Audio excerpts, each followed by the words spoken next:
Hello, Grand Rising.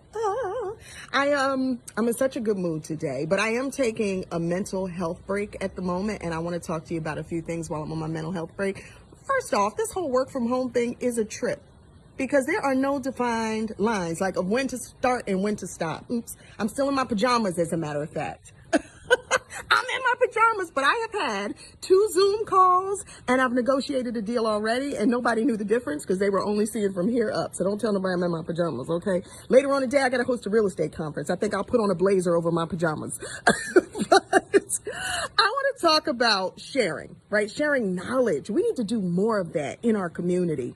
We need to create generational wealth, leave legacy, not debt. And the only way to do that is if we sow seeds and share amongst each other. And there are just so many of us who get some valuable information and hoard it. I've asked people how to do things or to teach me about, things that I don't know, technology wise and otherwise, because I want to learn. I want to be a sponge. And they just go ghost. And I'm like, oh, wow, that was kind of selfish. And then I'll share something on social media and they say, why did you share that, girl? You're giving away all that good info. And I'm like, because that is what you're supposed to do. So in that spirit, I want to just put a button on a few things that you guys have been asking me about. Some of you have been on the journey as I've helped Kendall buy her first investment property. And some of the questions and comments were how? Does it make sense to put a property in a child's name? How do you put it in a child's name? Are you mortgaging it? Are you buying it in cash? So let me just answer that before we go any further. I want to talk about GMIBs today as well. So while you can put a property in a child's name, I don't think it's necessarily smart to do it that way. And here's why. A child cannot transfer title. You have to be 18 years or older to transfer title. So imagine you purchase a house like for Kendall. She just turned 9. Purchase a house for her and then something happens and I have to sell it in 3 years. Well, it's in her name. She can't transfer title. I got to wait till she's 18. We're stuck. Do you see what I'm saying?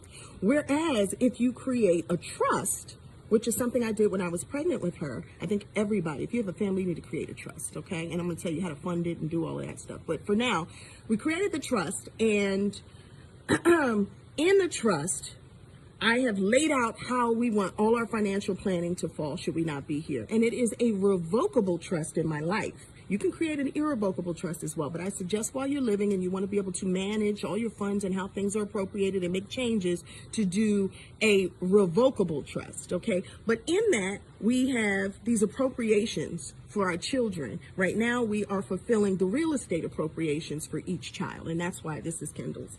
But the benefit also of putting it in the trust is I still control it while I'm alive. Yeah. So that's what you want to do, especially when it comes to your kids. But if I should pass, the trust knows what to do as it pertains to the kids. And when she becomes of age, it can either go in her name, but it may stay in the trust. And here's why that's smart to do it that way, because if something happens to her, the property doesn't now just become, the property doesn't just, go to the government. No, it goes back to the trust.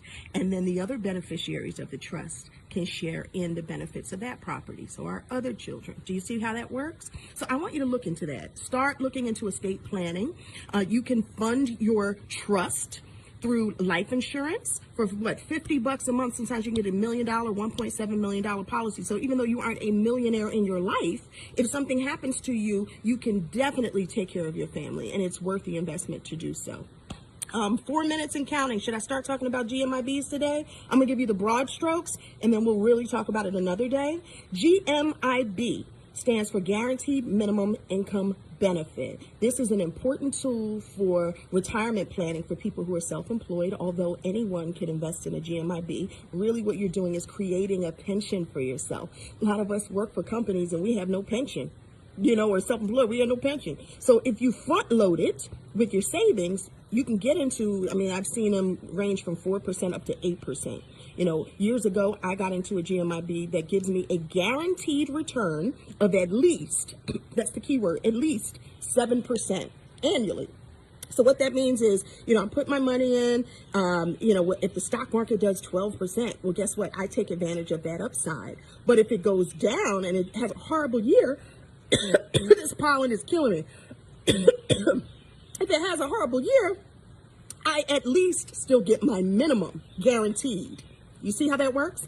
And compound that times 10, 20, 30 years, and you tell me what you come up with. Just take a number of, not that everybody has this, but if you do and you're for business for yourself, take $200,000 and compound that times 7% guaranteed every year for the next 20 years. You tell me what you come up with and if it's worth doing the investment to create a pension for yourself. All right, mental health break is much needed. I'm 5 minutes, 31 seconds into this. You have a great day. Go get your planners. Ignite Joy. That's my 90-day alignment planner. Did you get it yet? ignitewithegypt.com. Mother's Day is coming up. That's a great gift to order.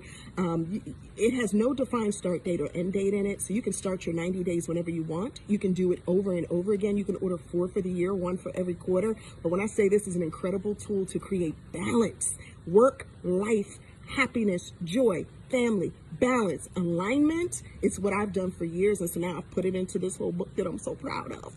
And I want you to go get it. Get it for the people you care about too. Ignitewithegypt.com. In a nutshell, I'm done. We'll talk more about GMIBs and whatever else you want to talk about later. You can write it in the comments. Love you. Make it a great day.